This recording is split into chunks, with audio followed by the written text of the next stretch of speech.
할렐루야. 네, 오늘도 우리 주님의 은혜와 사랑이 여러분과 함께 하시기를 예수님의 이름으로 축복합니다. 오늘은 바이블 코칭 시리즈 31번째 시간으로 절망을 대하는 자세에 대해서 말씀을 나누고자 합니다. 절망을 대하는 자세, 절망을 대하는 태도, 그렇게도 상관이 없겠습니다. 예수님께서는 예수님이 머무는 곳, 예수님이 함께 계시는 그곳에 있을 때 그 어떤 사람이라도 절망을 허락하신 적이 없습니다. 절대로 절망을 허락지 않으셨습니다. 그리고 절망하려는 자들을 책망하셨습니다. 혼내셨다는 것이죠. 예수님이 같이 있는데 왜 절망하느냐? 왜 절망하느냐? 절망의 사전적인 의미는 모든 길이 막혔을 때 희망을 포기하는 것, 이렇게 되어 있습니다. 모든 것이 막혔을 때 희망을 포기하는 것, 희망을 내려놓는 것. 막히기 전까지는 실마리 같은 희망이라도 붙잡고 있죠.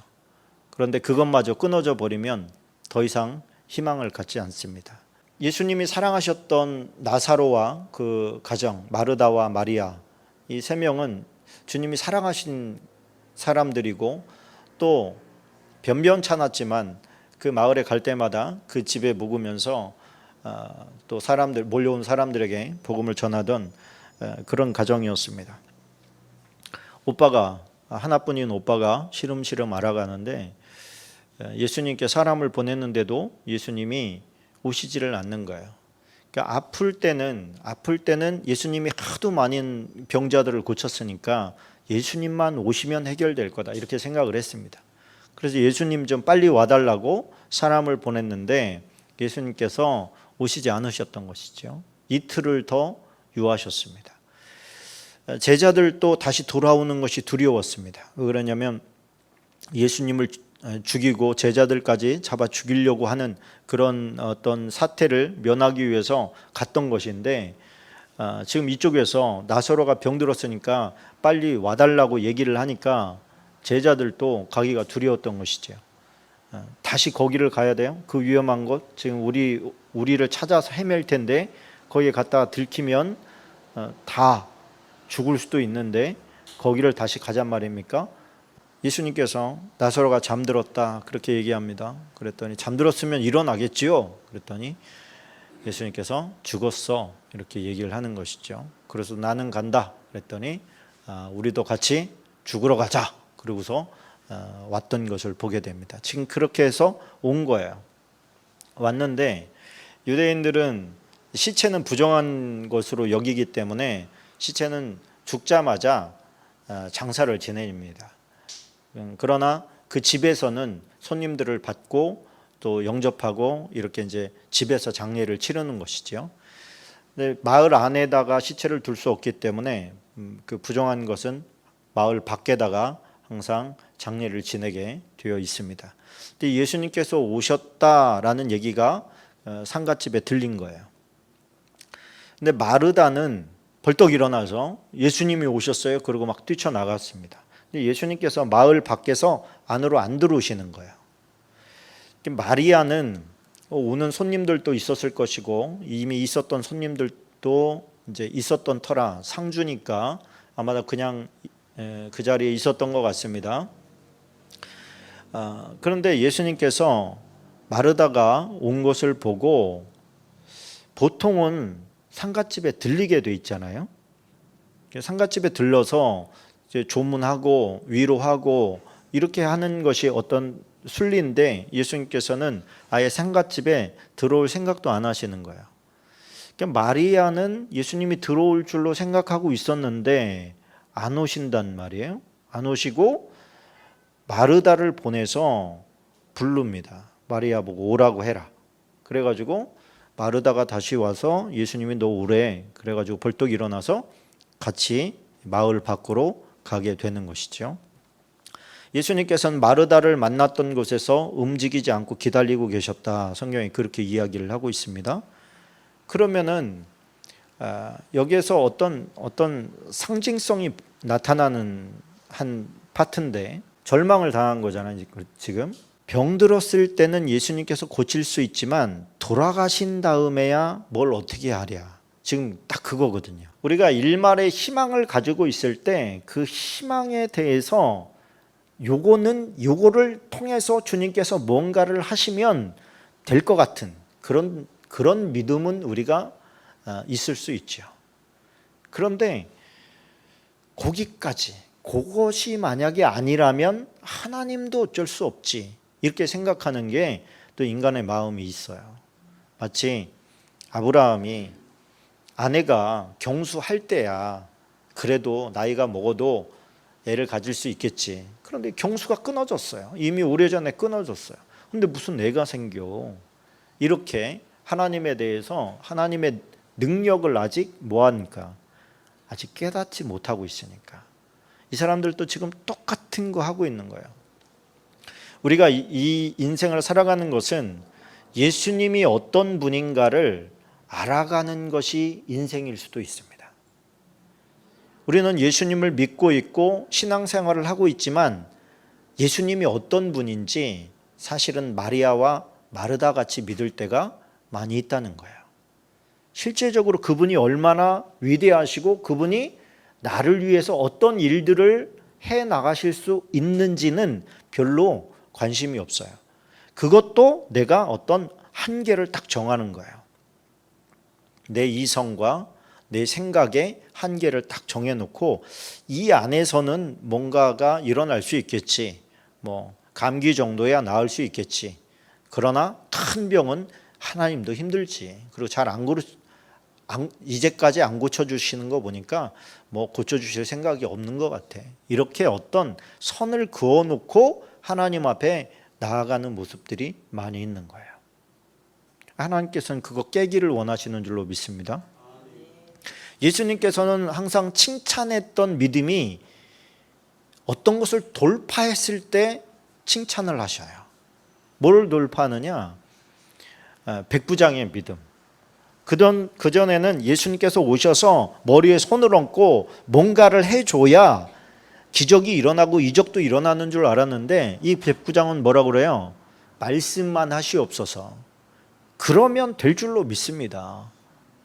꼭 거기까지 안 가셔도 여기에서 그냥 말씀하셔도 그곳에서 역사가 일어날 줄로 믿습니다. 그때 예수님께서 기뻐하시면서 유대인 중에서도 이만한 믿음은 내가 보지 못했다. 이게 뭐예요? 한계를 돌파한 것이죠. 한계를 돌파한 거예요. 뭔가를 해서 기적이 일어나는 것은 상식적으로 많이 알고 있었어요. 그런데 이거는 상식의 선을 넘어선 거예요. 이게 뭐예요? 돌파한 거예요. 어느 벽 하나를 돌파해 나간 거예요. 그만한 믿음은 유대인 중에서도 없었다는 거예요. 죽은 자를 살릴 수 있는 믿음, 그러실 수 있습니다. 주님은 이렇게 믿는 믿음, 이 믿음은 예수님이 사랑하셨던 이 나사로의 집 사람들도 그 정도 믿음이 안 됐다는 거예요. 여러분 생각을 해보십시오. 그들은 예수님께서 사랑하는 가정이라 그랬잖아요. 사랑하는 가정인데 지금 무슨 일이 일어났어요? 초상이 났어요. 나사로가 죽었단 말이에요.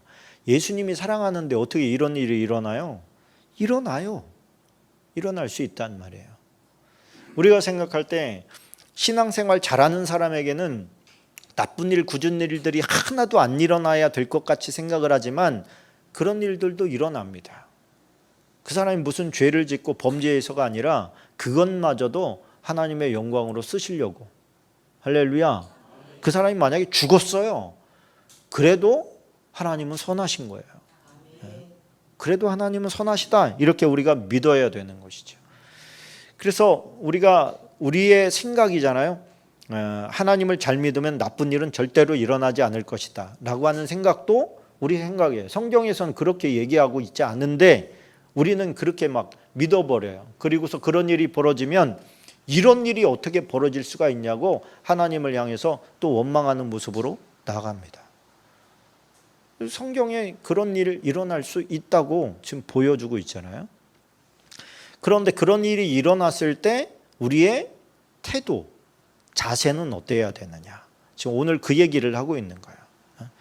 우리는 요셉 같은 마인드를 가지면 좋습니다. 요셉에게도 지금 절망이 일어났잖아요. 형제들로부터 배신당하고 또 충성했던 주인에게는 또 배신당하고 또 믿었던 술관원 장에게 또 배신당하고 계속해서 배신을 당하고 희망이 안 보이는 거예요. 희망이 보이지를 않는데 그 희망을 하나로 집약합니다. 쫙 집약하니까 하나님이 나오는 거예요. 하나님밖에 볼 게 없구나. 하나님밖에 볼 게 없구나. 그러면서 조금 사람이 초탈해져요. 어떤 초월자적인 마음을 갖게 돼요. 인생이 별거 아니구나. 이런 생각을 깨닫게 되는 거죠. 문득. 그저 주님이 와라 그러면 다 내려놓고 가야 되는 그런 존재구나. 내가 아무리 계획을 세우고 머리가 똑똑하고 현명하게 일을 한다고 하더라도 하나님이 안 되게 하면 안 되는 거구나. 내가 바보 같은 결정을 했어도 하나님께서 그거 되게 하면 되는 거구나. 할렐루야. 그러니까 이 엑기스를 쫙 모아보면 결국에는 하나님 한 분 탁 남더라. 이 얘기하고 싶은 겁니다. 우리가 절망이다 이런 얘기들을 요즘에 청년들이 많이 합니다. 또 사회가 지금 너무 어렵기 때문에 절망적이다라고 하는 얘기를 많이 합니다. 사업을 하는 사람들도 많이 하고 그럴 수밖에 없겠다 이런 생각이 들어요. 지금 뭐가 제대로 돌아가는 게 없으니까. 그런데 그런 가운데서 그러면 우리가 집중해야 될 것은 이 사업을 어떻게 잘해서 이것을 어떻게 할까 이거에 대한 연구가 아니고 이거 했던 사람들이 별 볼 일 없다는 걸 알았으니까 오히려 하나님께 집중하는 게 오히려 하나님이 풀어주시는 게 더 빠른 길이라는 것을 알게 됐으니까 절망을 대하는 태도는 어때야 된다고요? 하나님께 집중해야 된다는 거예요. 주님에 대한 기대를 멈추지 말아야 돼요. 이미 죽었는데 마르다가 뭐라고 합니까? 사흘이나 됐습니다. 주님. 냄새가 나요. 송장 썩는 냄새가 난단 말입니다. 그거 열어서 뭐하게요? 예수님께서 우리가 할 일을 하나 남겨주신 거잖아요. 네가 열어라. 문을 열어라. 하나님의 영광을 같이 보자. 이런 거 아니겠습니까? 우리가 할 수 있는 거 하면 하나님께서 더 큰 일을 하시는 거죠. 요한복음 11장 28절부터 우리 한번 말씀을 한번 되새김해 보겠습니다.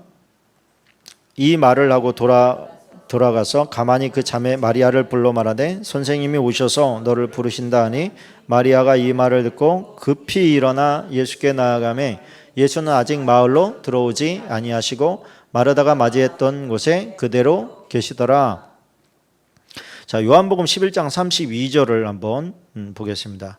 마리아가 예수 계신 곳에 가서 배웠고 그 발 앞에 엎드려 이르되 주께서 여기 계셨더라면 내 오라버니가 죽지 아니하였겠나이다 하더라.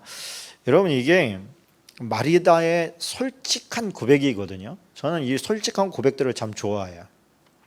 솔직한 고백들에게는 어떤 힘이 있더라고요. 우리가 하나님 앞에서 서운하거나 이해가 안 되거나 자꾸 막 내 속이 부글부글 거릴 때 그것을 하나님 앞에 토로하는 것은 묘한 힘이 있습니다. 그것은 하나님 앞에 원망하면 되냐? 불평하면 되냐? 이런 각도랑 좀 다른 거예요. 내 마음을, 상한 마음을 솔직하게 토로하는 거거든요. 하나님 앞에 토로하는 거예요. 그러면 원망은 원망과 서운함을 표출하는 것 조금 다른 거예요. 원망은 저주하는 겁니다. 하나님에 대해서 저주하는 거예요. 나를 이렇게 하신 하나님 그러면서 그 모든 것에 대한 탓을 다 하나님께로 돌리는 것을 원망이라고 하는 거고 지금 우리가 서운한 것을 토로하는 것은 상한 제사예요. 상한 심령의 제사. 이거 가지고 하나님 앞에 나와서 고백하는 거예요. 얼마나 솔직한지 몰라요. 베드로의 고백도 정말 얼마나 담백하고 솔직합니까? 위선 떨지 않고. 그 마리아도 똑같이 하는 거예요.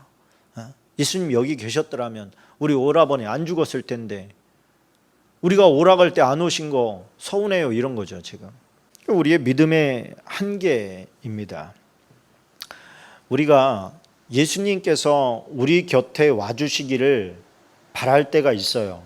우리의 마음이 너무 힘들고 어렵고 뭘 해야 될지도 모르고 교회 가기도 싫고 예배 드리는 건 더 싫고 사람 만나는 건 너무 싫고, 그래서 그냥 벽에 콕 박혀가지고 내 슬픔에 잠겨버리고 싶을 때가 있지요, 사람이라면. 그런데 오늘 예수님께서는 그런 상황 가운데 있는 마리아를 불러냅니다. 불러내서 어디로 불러내요? 예수님이 계신 곳으로 불러내는 거예요. 그런데 예수님이 그에게 가지 않고 그를 불렀다는 것이 중요합니다. 우리가 마음에 상처를 입고 교회 가서 또 상처도 받는 것도 많이 있지 않습니까? 목회자한테 받을 수도 있고 형제 자매한테 또 직분자들한테 받을 수 있는 그런 상처들이 있어요. 그렇다고 해서 교회 꼴 보기도 싫다, 내가 교회 가느니 내가 차라리 집안에서 나 혼자 예배한다, 막 그러면서 집안에 박혀가지고 그 계속 곱씹으면서 자기 우울감에 만족해하고 있는 그런 때가 있다고요. 그런 상황 가운데 와가지고 위로해 주는 사람들도 있어요. 오늘 우리가 읽은 말씀에 보니까 마리아 옆에 위로해 주는 사람들이 있었다고 했잖아요. 그런데 그 위로자들은 사실 가짜예요. 아멘이십니까? 사람들로부터 받는 위로가 있는데 그 위로는 가짜입니다. 진짜 마음 아파서 서운해하는 사람도 있지만 돈 받고 와서 통곡하는 사람들도 있거든요. 그러니 이게 진짜는 뭐예요? 진짜는 예수님 앞에 가야 되는 것이죠. 내가 아무리 마음이 가라앉았어도 예수님을 만나야 됩니다. 예수님을 만나서 서운한 것을 토로해야 돼요. 서운해요, 주님. 어떻게 모른 척 하실 수가 있어요? 예수님 그때 왔으면 우리 오빠 안 죽었잖아요. 이러면서 지금 예수님한테 서운함을 비추는 거거든요.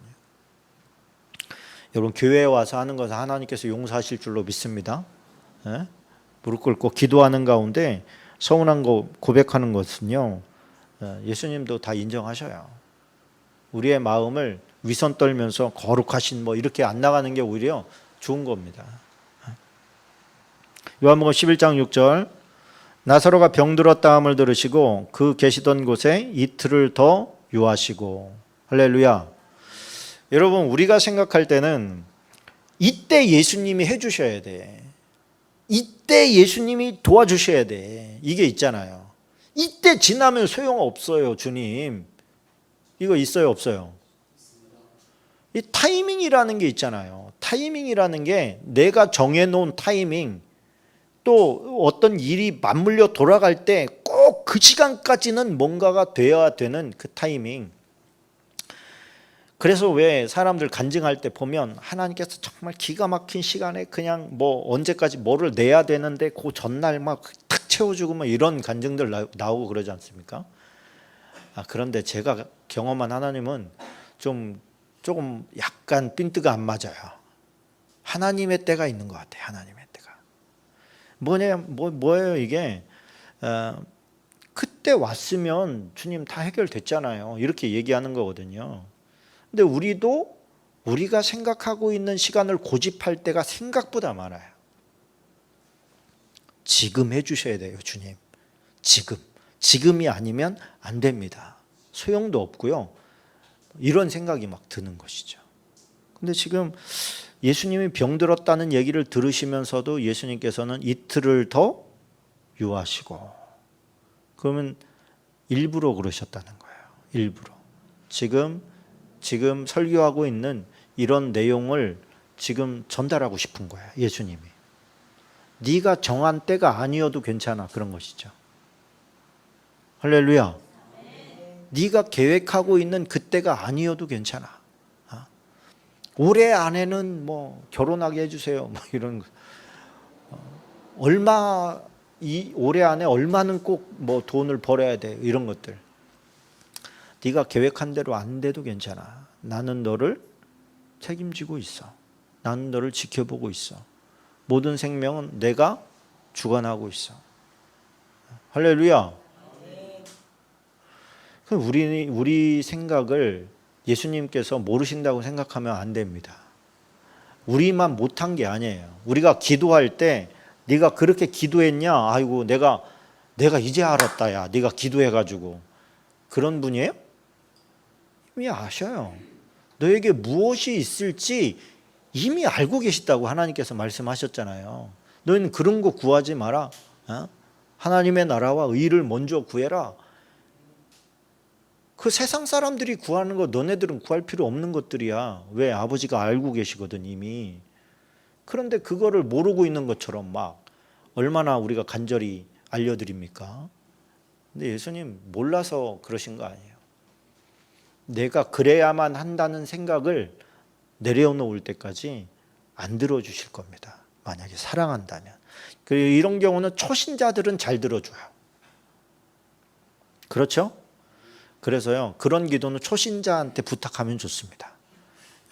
근데 신앙 좀 가지고 신앙생활을 오래 한 사람들은요, 주님께서 그를 키우시려고 세우시려고 대부분의 기도는 안 들어주실 때가 많습니다. 그런데 그 안 들어준다는 게 할 수 없기 때문에 안 해주신다는 의미가 아니에요. 더 높은 것을 바라, 그런 것이죠. 더 큰 것을 바라. 우리가 기도한 것을 안 들어주신 것, 어떤 분은 그러더라고요. 내가 기도했는데 다 들어주셨어요. 막 이러는데 정말 저는 안 믿어져요, 그 사람이.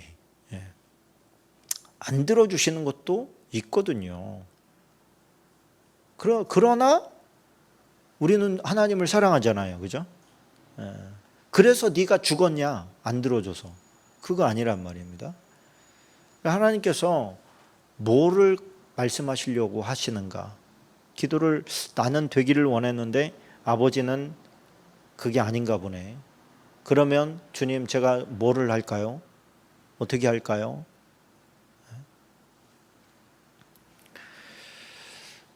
자, 예수님께서 뜻을 품으시면 죽은 자를 살리는 것은 문제가 아닙니다. 아멘이시죠?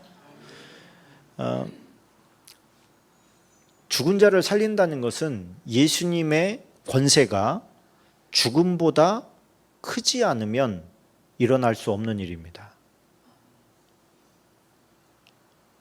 어려운 말이라 다시 한번 해드릴게요. 죽은 자를 살린다는 것은 예수님의 권세가 그 죽음보다 크지 않으면 일어날 수 없는 일이란 말입니다. 그러면 이 세상에서 가장 큰 힘이 죽음이라는 거예요. 죽음 앞에서는 다 벌벌벌 떨어요. 권력가든 뭐 돈 많은 경제인이든 누구든 할 건 없이 죽음 앞에서는 다 떱니다. 근데 예수님께서는요, 예수님은 죽음에게 져서 죽은 게 아니에요. 예수님은 죽음에게 자신을 내줬다라고 얘기를 하셔요. 그건 뭐냐면은 마치 내가 얼마든지 칼싸움에서 쟤를 이길 수 있는데 칼을 던져놓고 찔러라 이렇게 하는 것과 같은 거예요. 왜 그럴까요? 그래야 우리가 사니까. 그래서 요한복음 10장 17절에서 이렇게 말합니다. 내가 내 목숨을 뭐하는 것은? 버리는 것은. 그러니까 죽음이 내 생명을 빼앗는 게 아니에요. 예수님께서 자원해서 버리신 거예요. 버린 것은 그것을 내가 다시 얻기 위함이니 이로 말미암아 아버지께서 나를 사랑하시느니라. 이를 내게서 빼앗는 자가 있는 것이 아니라, 이 이를이 뭐예요? 예수 그리스도의 생명이에요. 예수 그리스도를 나에게서 빼앗는 존재가 있는 게 아니라 내가 스스로 버리노라. 나는 버릴 권세도 있고 다시 얻을 권세도 있으니 이게 다시 얻을 권세라는 게 뭐예요? 부활의 권세예요. 죽음을 뚫고 나올 수 있는 권세예요. 이 권세가 누구에게 있다고요? 예수님에게 있다는 거예요. 예수님에게. 이 계명은 내 아버지에게서 받았노라 하시니라. 예수님께서는 스스로 죽음의 길을 가신 것이지 못 박혔기 때문에 죽은 것도 아니고 빌라도 때문에 죽은 것도 아니에요. 자원에서 우리에게 생명을 내어 주신 것이죠.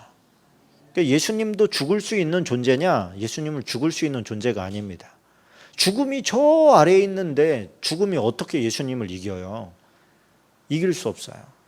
그런데 이것이 예수님에게 제한된 게 아니라 예수님이 원하는 모든 사람에게 적용된다는 걸 지금 보여주는 거예요. 죽어서 송장에서 냄새가 나요. 썩었다는 얘기예요. 썩었는데 어떻게 살아나? 어떻게 살아나요? 한 번도 본 적이 없어요. 근데 예수님께서는 어떻게 해요? 말 한마디면 돼요. 말 한마디면 돼요. 나사로야 나와라. 그러면 끝나요. 왜? 감히 죽음이 예수님의 말씀을 어길 수가 없기 때문에 그렇습니다. 그래서 우리가 예수 그리스도를 믿을 때에 권세가 있어요. 이 권세가 뭡니까? 내 이름으로 구하면 무엇이든지 주겠다. 줄 수 있는 분이 그 얘기를 하니까 그게 권세인 거야. 할렐루야. 그래서 우리가 사단은 우리가 진짜 믿음을 가지고 하는 건지 장난스럽게 하는 건지 다 알아요. 하나님의 자녀만이 이 얘기가 힘이 있고 능력이 있는 겁니다. 응? 바울은 귀신을 명한 즉 귀신 내어 쫓김을 당했습니다. 그런데 스게와의 일곱 아들은 오히려 귀신들에게 역전당해서 눌림을 받았습니다. 이 차이가 뭐예요? 진짜 하나님의 자녀냐 가짜냐 이거의 분별 아닙니까? 그러니까 하나님께서 그런 권세를 주셨다고 하면 권세를 써먹어야 될 줄로 믿습니다. 하나님의 자녀가 되는 권세를 주셨으니 그렇다면 그 권세를 묵히고 있는 게 아니라 써먹어야 될 거 아닙니까? 뭐에 써먹는 거예요 그게? 어떻게 써먹습니까? 예수 그리스도의 이름을 사용하는 거예요. 예수님이 약속하신 그 말씀을 내가 믿음으로 받습니다. 그리고 활용하기를 원합니다. 묵혀두고 있었습니다. 안 써먹고 있었습니다. 그런데 이제는 써먹기를 원합니다.